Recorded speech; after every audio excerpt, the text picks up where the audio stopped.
A speech is like a love affair. Any fool can start one, but it takes much greater skill to end it.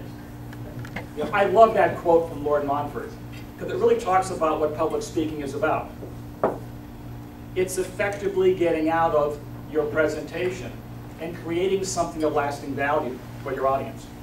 As leaders and managers in every parts of the business world and your personal life, you're called on all the time to, quote, say a few words. And the common thread amongst all effective leaders is effective communication. That's the single consistent fact of any good leader, any good manager. And you see it every day at work. You see it in the community. You see it in the Kiwanis clubs, the Rotaries clubs, the city council, the Chamber of Commerce. Those that can effectively communicate are the ones who are the best leaders. So as a professional speaker, I've been doing this for 15 years now. And I really identified what I consider to be the 3 fundamentals of effective speech. And I think that even if you don't take a speech class, if you apply these fundamentals, the quality of your communications will be marginally improved in any situation. Whether it's at a wedding, a funeral, a bar mitzvah, a presentation at work. The 3 fundamentals always work. And let me start with fundamental number 1. It's easy. Fundamental number 1 is choose an objective. Choose an objective.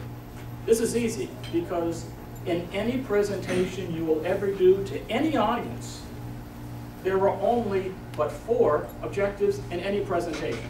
There are only 4, so you gotta choose one. If you don't choose an objective for your speech as a presenter, your audience is hopelessly lost in the wilderness. They'll never figure out where you're going, and they won't pay attention. So the first objective would be to speak to inform. That's what I'm doing right now. I'm speaking to inform. I'm providing information. A second objective is a speech to persuade. It's a sales speech. It's a voting speech.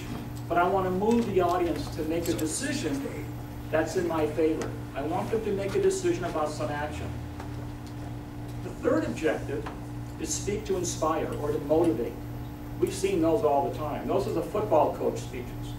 Those are the Sergeant York, we're going to take that hill speech. That's the I have a dream speech. Those are speaking to inspire. And the fourth speech, the fourth objective, is speak to entertain. The dinner speaker. It's the toast at a wedding. And believe it or not, it really is a eulogy. What you're doing is you're engaging. So those are your 4 objectives. You got to choose one, and they're always the same. You may have 2 or 3 of those objectives in your presentation, but one dominant one in any presentation. You can see it. So you write that down. Here's my objective. The second fundamental in any presentation is to say goodbye. That's right, say goodbye. How am I going to end this speech? Contrary to belief, the most important part of any presentation is not the first impression, it's the last impression. Because the last impression is what you walk out of the room with.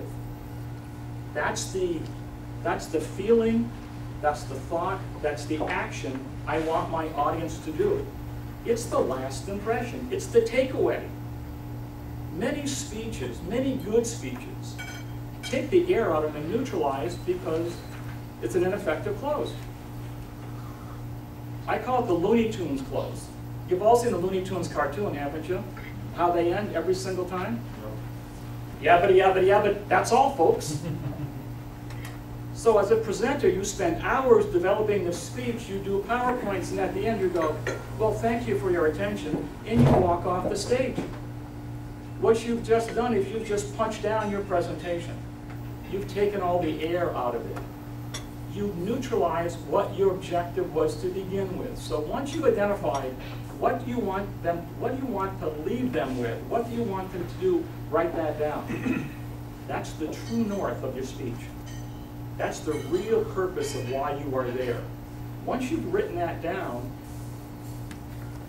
there's a lot of errors you'll do in the rest of your presentation but you'll always come back to that true north. It'll be the guide point for your presentation. There are a couple of gambits that you can use to close. A quote, a famous quote, that should complement what you want them to remember, or it's a call to action. But the secret here is you need to write it down and you need to memorize it. You can't mess this piece up, because that's the one thing you're going to walk out of the room with. You want them frothing at the mouth when they leave. You want them to buy that toaster. You want them to buy that bond. So you need to give them a reason to do it and do it well. Third fundamental, say hello. That's right, say hello.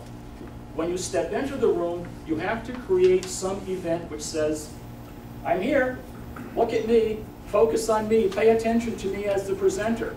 So you craft, again, another gambit. What are you going to say to a group to get their attention? A speech is like a love affair. I have a dream. Another gambit, classic for a good speaker, is the questioning technique. Have you ever thought of, what do you think? How many of you have ever?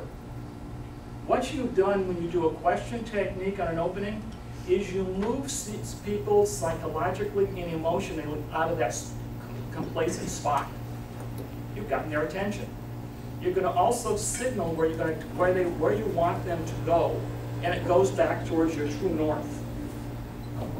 So you create another quote, or you create that opening gambit question. So what you've done is that you've opened nicely. I've gotten their attention. I'm saying, here's where I'm going to take you. So you focus on that area. So the three fundamentals: choose an objective, say goodbye, and say hello. If you implement these on an ongoing basis, it's a never fail. So as a presenter, let me leave you with this final thought. A speaker should always stop speaking before your audience stops listening. Mr. Toastmaster.